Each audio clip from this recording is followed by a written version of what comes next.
வாங்க ஃப்ரெண்ட்ஸ், இன்றைக்கி ஒரு சூப்பரான ஸ்பெஷல் ப்ரான் கிரேவி தான் பார்க்க போகிறோம். நீங்கள் என்ன மாதிரி வேணாலும் செஞ்சுருக்கலாங்க, இந்த மாதிரி செஞ்சுருக்க மாட்டீங்க. கண்டிப்பாக ட்ரை பண்ணி பாருங்கள். இது வந்து கேரளா ஸ்டைலில் செய்வாங்க, அதனால தான் நான் செஞ்சு காட்ட போகிறேன் உங்களுக்கு. நிறைய பேர் சப்போர்ட் பண்ணுறீங்க, சப்போர்ட் பண்ணுற எல்லாருக்கும் ரொம்ப ரொம்ப தேங்க்யூ. வாங்க நம்ம ரெசிபிக்குள்ளே போகலாம். சரியான ரெசிபிங்க இது. இது வந்து சாப்பாடு, டிஃபனு, தோசை, இட்லி, இடியாப்பம் எல்லாத்துக்கும் வச்சு சாப்பிட்லாம். அவ்வளோ அருமையாக இருக்கும். நான் வந்து ஒரு மிக்ஸி ஜாரில் பார்த்தீங்கன்னாக்கா நல்லா பெரிய பெரிய பூண்டாக எடுத்து தோலை உரிச்சு போட்டிருக்கேன். ஒரு 15 பல்லு பூண்டு போட்டிருக்கேன். ஒரு 10லேருந்து ஒரு 12 மிளகா வரைக்கும் பச்சை மிளகா போட்டுக்கோங்க. நம்ம வந்து காரம் வந்து சேர்ப்போம், ஆனால் கம்மியாக தான் சேர்ப்போம். அதனால் பச்சை மிளகாய் நீங்கள் கூடவே போட்டுக்கோங்க. இப்போ நம்ம அரைச்சோம் இல்லைங்களா, கொத்தமல்லி, இஞ்சி, கொத்தமல்லி, பூண்டு, பச்சை மிளகா தான் போட்டிருக்கேன். நான் இஞ்சி ஆட் பண்ணலை. பச்சை மிளகா, பூண்டு, கொத்தமல்லி தான் போட்டு பேஸ்ட்டாக அரைச்சிருக்கேன். அது பார்த்தீங்கன்னா ஒரு 2 ஸ்பூன் அளவுக்கு நம்ம க்ளீன் பண்ணி வச்சுருக்கோம். எறாவை நல்லா அந்த குடலாம் எடுத்து க்ளீன் பண்ணி வச்சுருக்கோம். அதில் 2லேருந்து 2.5 ஸ்பூன் அளவுக்கு போட்டுக்கோங்க. இது கூட தனி மிளகாய் தூள் 1 ஸ்பூன் அளவுக்கு, மஞ்சள் தூள் 1 ஸ்பூன் அளவுக்கு, கரம் மசாலா பார்த்தீங்கன்னாக்கா உங்களுக்கு வேணும்னா போட்டுக்கோங்க, வேணான்னா விட்டுருங்க. கரம் மசாலா 1/2 ஸ்பூன் அளவுக்கு போட்டுக்கோங்க. சீரகப்பொடி 1 ஸ்பூன் அளவுக்கு போட்டுக்கோங்க. தனியா பொடி 3 ஸ்பூன் அளவுக்கு போட்டுக்கோங்க.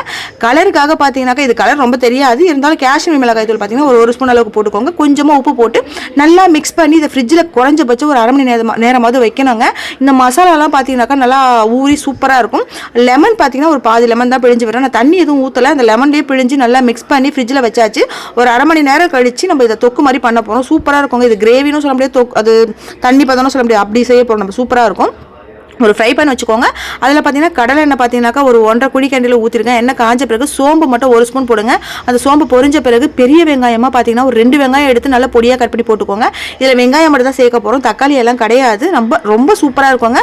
ரொம்ப அந்த செதெல்லாம் இல்லாமல், புளிப்பு நிறைய இல்லாமல் ரொம்ப நல்லாயிருக்கும், சூப்பராக இருக்கும். இப்போ இந்த நல்லா பொரிஞ்ச பிறகு வெங்காயம் போட்டுட்டு, வெங்காயத்துக்கு பார்த்தீங்கன்னா கொஞ்சமாக உப்பு போட்டுக்கோங்க. அந்த வெங்காயத்துக்காக தேவையான அளவுக்கு உப்பு போட்டுக்கோங்க. போட்டுட்டு நம்ம வெங்காயம் வதக்கிடலாம். வெங்காயம் வந்து ரொம்ப வதங்க வேண்டிய அவசியம் இல்லை, ஒரு கண்ணாடி பதம் வந்தால் போதும்.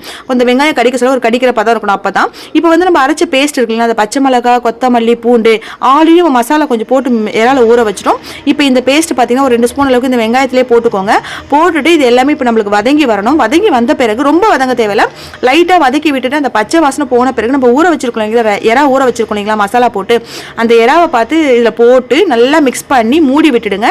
இப்போ தண்ணிலாம் ஊற்றாதீங்க. இது நம்ம எறாலையும் நம்மளுக்கு நல்லாவே தண்ணி வரும். உங்களுக்கே தெரியும், எறா நண்டுலாம் நம்ம செய்ய சொல்ல அதுலேருந்து நிறையவே தண்ணி வரும். அந்த தண்ணியிலேயே நம்ம செஞ்சு சுண்டை வச்சு இறக்க போகிறோம். நான் வந்து மிக்ஸ் பண்ணி மூடி விட்டுட்டேன். மிக்ஸ் பண்ணி மூடிட்டு ஒரு 1/4 மணி நேரம் கழிச்சு நீங்கள் ஓப்பன் பண்ணிங்கன்னா உங்களுக்கு எண்ணெய்லாம் நல்லா பிரிஞ்சு அந்த தொக்குலாம் நல்லா செதன்னு வந்து சூப்பராக இருக்குங்க.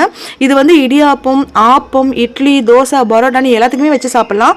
லாஸ்ட்டாக நல்லா கொத்தமல்லி, கருவேப்பிலையும் கை நிறைய போட்டுக்கோங்க. நான் கொத்தமல்லி அரைச்சி போடுறதுனால கருவேப்பிலை மட்டும் நல்லா தாராளமாக தூவிட்டு இறக்கிட்டேன். ரொம்ப சூப்பரான ஒரு கிரேவிங்க.